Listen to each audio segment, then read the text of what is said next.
best option though is you use the Sloths and use this guy as a spotter. So I'm gonna clean up a lot of things in here. We'll just leave one of these weapons with range of 98, so it's a good spotter. And I'm gonna clean up a whole bunch of things we will not need. With this setup now, of course, we're gonna load it with countermeasures. It's your choice the mix you're gonna use. I'm just gonna go heavy on anti-mortars. Okay, just put a few gales here. I don't know how many I have. It may get red soon. So I have 3, 4, 5. I mean, you can go crazy on gales if you have them. Yeah, see, I just went one over. Okay, then other than that, you can of course use some flanks if you want to counter missiles, but not for the sake of the King's Writ. It doesn't need an anti-missile. And the other thing you might want to consider is something to counter rockets like the Sprint or the Tridents, right? If that's the case, if you're going to use some Sprints, you know, because the new Hope has a lot of rockets and this countermeasure can counter rockets, so that is a good call.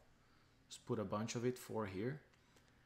And then you need something to buff the countermeasures because the basic buffs here are just for anti-mortar. So one way of doing that is changing your siege battery, and instead you use frontline countermeasure system. As soon as I find it here, there we go. So now you have an extra countermeasure range, okay, and no buffs to accuracy because there's nothing buffing accuracy of these. Another special you can use is the subaquatic propellant. You get more reload on the countermeasure. That's going to help against the barrage of rockets you find from the Hope or from a rocket turret. And as far as buffing countermeasures, that's it. I mean, the next stuff you want to buff is probably your evade if you want to last longer. You know, so you can go with some evade upgrades here. Or you may want to buff the speed of your countermeasures. So again, AFT Razor Foil is still a good idea for the extra projectile speed.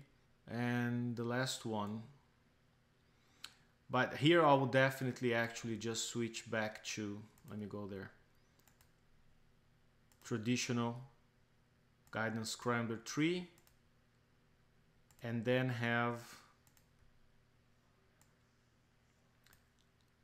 Shield Tactical System. So you can actually keep moving even when you're under the effect of a field. This one reduces the field effect by 47% and reduces the slow effect duration by 61.9%.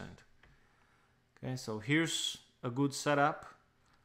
You get nice extra range on your anti-mortars. You get good reload on your countermeasure. Okay, nice accuracy on the anti-mortars. Okay, and you have a weapon to spot. So overall, that's the setup I'm going with. I'm keeping the concussive plates. I know some people are using evade plates. I know armor. I know some people are using, let me go here. So some are using evade, right? D5E or something like that. Some people are going with splash reduction. That also works. And there's really no need for any other type of armor here because all the other deflections are very high. If you're going to sit under mortar and you think your countermeasures can be overwhelmed, you might want to try explosive plates. I mean, that's definitely another idea. If you're loaded with Sloths, you know, just bring this one up instead. So, but it won't make much of it. It's still a critical hit from a properly built Epic Cat mortar. We still do a lot of damage. So the main advice here is just keep moving. And, you know, if you need, use 2 of those, one of them totally loaded with Gales, so you can keep up with mortar fire, especially if the base defender has monoliths or something like trying to overwhelm your countermeasures. But that's the setup. I hope that's helpful. A lot of people running with 2 of these. It's a good call. Please leave your comments, subscribe to my channel if you want more videos like that. I mean, just let me know what you want to see, and I'll record them as time allows. Take care, everyone. See you next time. Stay frosty.